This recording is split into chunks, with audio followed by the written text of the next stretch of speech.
Hey everybody, Tegan here, and today I'm sharing a video that I actually did a couple of years ago, and then never put out there, and kind of came back to my memory here recently. I thought, it's time to finish that and put it out.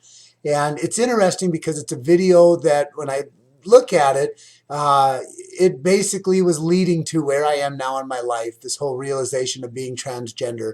And it's something that, obviously I've said I've known this my whole life, but I can never fully put my finger on it.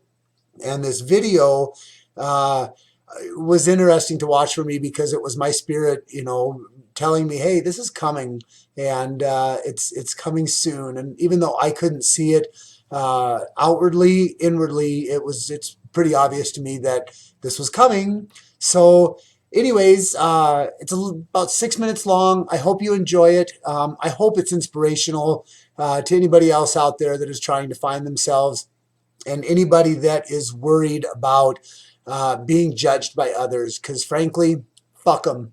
They're not worth it. It's your life. Live it. This is my life.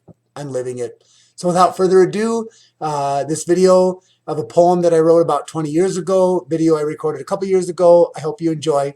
Ta-ta. Everybody goes through their life every single day being judged by others. People look at us and they make assumptions thinking they know who we are based on what we look like, what we're wearing, how we walk, how we present ourselves. They look at us and they make those assumptions based on those looks. And you can't do that, people. You can't assume for a second that you know somebody just by looking at them or how they present themselves. You don't know their story. You don't know what they've been through. You don't know the walk they've had to walk through their life. You don't know why they look the way they do. You don't know what their life circumstances are. You do not have the right to make assumptions on anybody with you when you don't know them, even if you do know them. Again, you don't know their story. Even people close to us don't necessarily know our full story. They don't necessarily know who we are or why we are. And that's up to us as to whether we share that with them. I've learned over my years that, man, being true to self, being true to who you are, not just representing who you are on the outside, but representing who you are on the inside, is the greatest honor that you can give yourself. It's the greatest honor that you can give anybody around you, is to be your true self, the person you are at your core, and be proud of it, It's hard to do that with all the judgment in this world, with all the people that want to ridicule or put you down or come at you because of something they don't understand. They fear it. They fear things that they don't understand.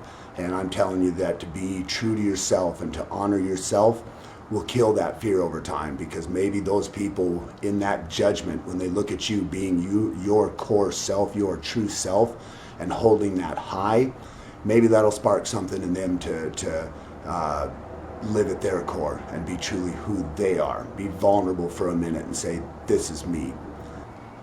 I think Eminem said it best in the movie 8 Mile. He said, "Don't ever try to judge me, dude. You don't know what the fuck I've been through." And I heard that line and man, it struck a chord with me, because that's just it. People don't know what we've been through, and so you can't judge them. Robin Williams, perfect example. We all thought, millionaire and famous and etc. And how could this man take his life? How could he not have the best life? Everything we supposedly all want. Perfect example of not being able to judge somebody and what their story is and what they're going through. This poem that I'm here to tell you today, I wrote about 20 years ago. It's a poem about me. It's a poem about my life. My life has been a blessing, and it's been a deep struggle. I've gone through a lot, and this poem opens something up that a lot of people in my life know, a lot of people don't know. It'll be interesting to see your reactions. I share it because I'm strong enough to be vulnerable. I'm strong enough to express who I am, and I'm proud of who I am, and I don't fear who I am, and I don't fear sharing who I am. I'm scared, you bet. That judgment holds hard with us.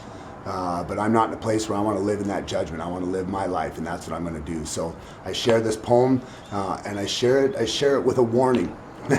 which is also, excuse me, also the title of the poem. And that title, Don't Judge a Book by Its Cover, because that book might kick your ass. And for those of you that don't know me, you'll love this opening line. The poem goes, I dress in drag, and you call me a fag? When you look at me, I wonder what you see. Do you see the same as he or as she?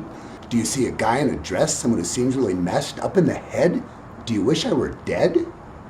Or would you have said, he looks really cute. I wonder what he looks like in a suit. Would he be quite the same if he's not looking like a dame? Do you think that I'm weird? Do you think that I'm queer? Do I have to be gay because I occasionally dress this way? Or maybe you think that I'm a perv, someone who doesn't deserve the right to be who he is unless I'm performing in showbiz? But I've finally realized that I may not be sized to be who I want, but I sure can flaunt this side that you see. It's truly me because I'm comfortable in a dress, and I really must stress that I choose this way, not because that I'm gay. I'll have you know that I'm not. So do you find yourself caught in a thought that you ought not have brought to your mind? Because now you see that you cannot place me in a category because I'm simply just me and that's who I'll always be. So when you look at me and see some faggot looking dummy, then you better be aware because this here bitch doesn't just pull hair or scratch or kick. This bitch has a dick and I'll beat your ass down, make you look like a clown. So if you want to judge me, then tell me how it feels to get the shit kicked out of you by a 6-foot drag queen in 7-inch heels.